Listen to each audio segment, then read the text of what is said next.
Oh, before we start, let me just thank David for the nice contribution this week. Uh, Much appreciated, David. And I know that when you're working alongside me, it's one of those things that's pretty rare that you can actually sit down and grab something the painter you're studying with may have said, dig up something he said recently, and listen to him. Um, that's one of the curious benefits that I hadn't thought about when I was started doing these videos. But anyway, it's nice to have some of you appreciating what we're up to uh, on multiple levels. Um, so when I was with Gammell, I asked him one of the first few times I met with him. I said, "Do you have a list of books that one should read in the course of trying to become a painter?"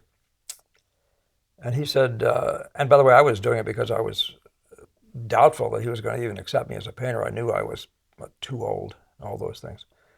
So he said, you're the first person that's ever asked me for that. And yes, I do. And he brought in, he literally jumped up and ran over to a shelf where he had a typewritten copy of his review of books. And so he didn't have to sit there and outline a handful of books for me, although he may very well have, at that time, have described some. But he uh, then proceeded to talk about how important it was to actually read as well. So I'm going to just go and read a little bit from the introduction, okay, and of Gammell's book, and to give you an idea of what he's trying to do. His basic idea is read books written by painters, good painters, about painting, and get their mindset. That's really the most driving thing that he has to say. Get their mindset. Where will you get that otherwise? And so the words really do matter enormously. So let me just read this rather quickly if I can. And I do this. This is going to be a very short video anyway, but I want to read this section. This will be the greater part of it probably, because Gammell here is, because some of you guys listen to this on a podcast, and you're going to have to switch really quickly if I don't give you something here. I know that's not my concern. All right. The following list does not pretend to be exhaustive. It's made up of books that have seemed to me invaluable, or seem to be valuable because they reflect the ideas of competent painters about their art, and because they illustrate an attitude of mind which is a concomitant of a painter's training and of his experience in picture making. The list does not include books dealing with the practical, technical procedures of painting. These things can only be learned under the guidance of an experienced painter. But their acquisition and their effects and their effective application are closely interrelated with the development of a very specialized mental attitude, the possession of which, more than any other one thing, sets a man apart as a trained painter. This attitude devolves from an awareness of extremely subtle visual reactions, coupled with the knowledge of the use which can be made of these reactions as a means of communication through the art of painting. This awareness only comes to one possessed of highly trained visual perceptions. On the other hand, while a painter's vision grows more accurate and sensitive as he learns to reproduce the colors and shapes of things correctly, his development in this respect will not pass a certain point of mechanical accuracy until its intellectual and emotional perceptivity are correlated with his visual reactions. The non-painter is apt to be misled by the introduction of the intellect and the emotions in this connection because their function in the painting of pictures is rather different in character from what is ordinarily thought of as an intellectual or emotional, thought of as intellectual or emotional in other arts, such as literature, for instance. In painting, we're dealing with a particular world of thought and feeling from which the layman is more or less excluded and into which the budding painter enters gradually as his technical powers increase. A world whose elements so elude language that painters, even when talking among themselves, habitually resort to their pencils or their brushes to demonstrate their meaning. Okay, and so he simply mentions that so few painters, we all know that few painters have written anything that we find useful. And he goes on, the introduction is worth every bit of this whole thing. I mean, the introduction is worth the whole thing. But then he immediately starts talking about a book called Artists on Art, because I found this too independently of Gammell. I found this thing, Artists on Art, and I thought it was going to be some great thing.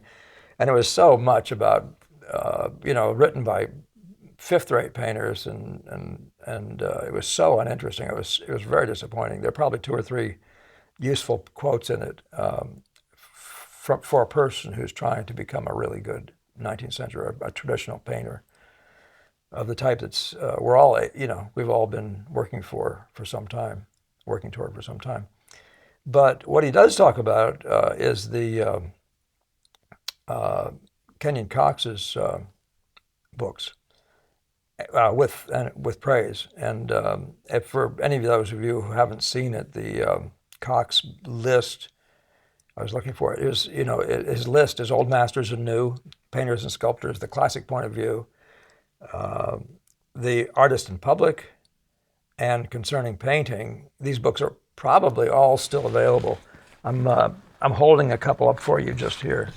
Here's Concerning Painting, and there's The Classic Point of View. So here, that wasn't very good. Classic Point of View and Concerning Painting. There you are. For those who have never seen these things, I'm seeing that I'm off the screen. These are some very nice volumes. I think one of these actually belonged to Paxton. I had the fortune. It did not come through the Gammell estate either. Somebody else found it. One of my students found it for me and handed it off to me. Found it in a yard sale. And that's one of those things about New England. You can find some of these painters in yard sales, some of their paintings sometimes. But then, of course, he talks about the notebooks of Leonardo, and nobody ever takes Leonardo for granted, because he just completely opened the world up to the analysis of painting with your eyes. I mean, the analysis, the eyeball analysis of painting. The guy, I think of Leonardo more as an analyst of just everything he touched. But he was a painter from his youth, and of course, his analytical skills were really put to good use. So we have so many great ideas from him. But so read his notebooks, not the whole notebooks. Gammell gave me a copy of McCurdy's thing, and it's just everything in there. You have to go digging for the stuff on painting. So there's a number of treatises. Oh, I thought I had it here. There are a number of the isolated conversations about the painting from the notebooks. Just go and look at that, find a copy of that, and you don't have to do that digging for yourself. I remember thinking, there isn't much in here when I looked at McCurdy. But the fact is, when you look at the treatises, it's impressive. I mean, it's really impressive how much is in there. So the notebooks of Leonardo. The lectures for Joshua Reynolds, of course, are a big deal. He critiques him for being a man of his time, and talks about some of his ideas as just being literally too much of his time. But he talks about some of the most important things in painting as well, like the idea that genius lies in seeing the thing as a whole. Some very basic stuff like that. So, but Gammell's conversation about this is different. I'm just throwing you the stuff that I know, that I've run into of my own. He talks about Blashfield. Blashfield and his brother wrote a book called Italian Cities, but more particularly one called Mural Painting in America, which is a really interesting book on mural painting. Blashfield has also written stuff on Jean-Paul Laurens, and there's a book that he's reviewed down here, Gammell's reviewed here, and I have, called Modern French Painters. And so whenever a painter writes about another painter, a skillful painter writes about another painter, it's really worth reading. He reviews Ricketts, who was, and particularly the book called The Prado and Its Masterpieces. There are a number of really, really good books by Ricketts, who was also, I believe, a painter. And I'm pretty sure he will say, but I don't recall that. And I think he must have been.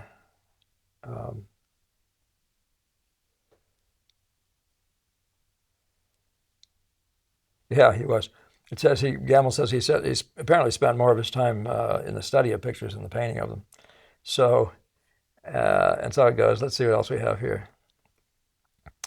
He talks about and some of these books he doesn't recommend, but he talks about them. And so the journals of Eugene Delacroix are in there. But this one is in there, The Masters of Past Time. It's nicely reviewed, and this is by a painter who's also a novelist who became a painter and became a very skillful painter of the sort that he is, and the type of painting that he does. And so that's really, really nicely written. A lot of the painting books you see on painting are nowhere near as nicely written. And so then what else? Other couple ones. Oh, he talks about some of the French writing as well. And I don't, if they haven't been translated, I'm not going to try to push those on you. But Modern French Masters is a really good book to find, though, because it's a bunch of different these essays written by painters. All of them are written by painters, and it covers a lot of different people. I found a couple different books like that myself. One of which Gammell had never seen before, and he was eager to mark it up for me and show me where the good stuff was. And I was a student. I was eager to have him do it, by the way. And John Rewald's History of Impressionism is covered, and because he's got so many really great quotes. So John Rewald is the one guy who isn't a painter.